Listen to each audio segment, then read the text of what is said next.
নমস্কার বন্ধুরা, আশা করি সবাই ভালো আছেন। তো আজ আমি ডাটা দিয়ে একটা নতুন রেসিপি রান্না করব।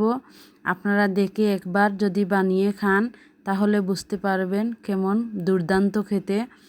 তো আমি প্রথমে ডাটাগুলি লম্বা লম্বা করে এরকম কেটে নেব, আর সাথে দিব ডাটার যে আগার অংশ আর কচি পাতাগুলো এগুলো।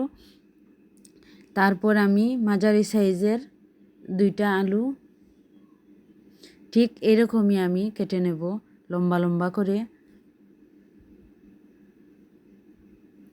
তারপর আমি এখানে একটা টমেটো দেব, টমেটোটাও আমি লম্বা লম্বা করে কেটে নেব।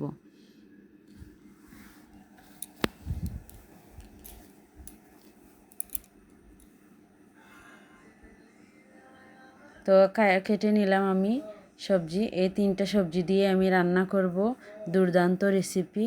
তো আমি এখন বসিয়ে দেব কড়াই গরম হলে দিয়ে দেব তেল। তেলটা যখন গরম হয়ে আসবে ফোড়নে দেব 2টা শুকনা মরিচ, 1টা তেজপাতা, তারপর দেব পাঁচফোড়ন।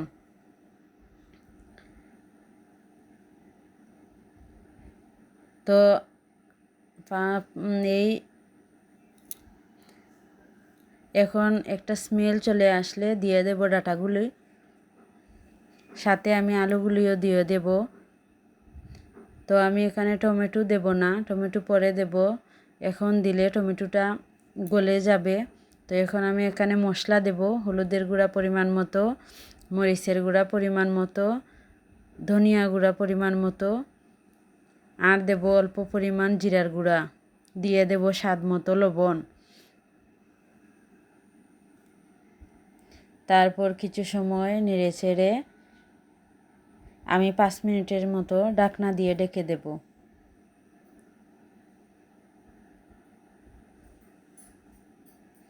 পাঁচ মিনিট পর ঢাকনা তুলে নেব।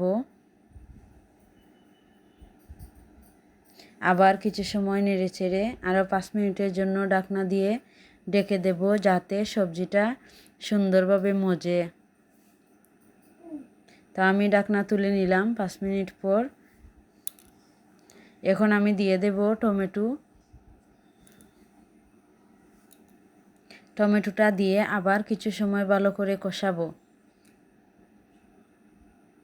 কষিয়ে এখন দিয়ে দেব পরিমাণ মতো জল।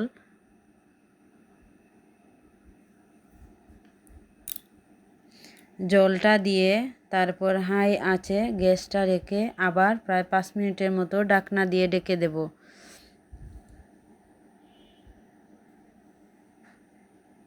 5 মিনিট পর ঢাকনা তুলে নিব।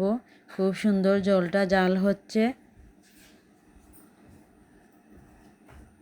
এখন আরও 5 মিনিট হাই আঁচে গ্যাসটা রেখে রান্না করব। হালকা ঘন ঘন হয়ে আসলে নামিয়ে পরিবেশন করব।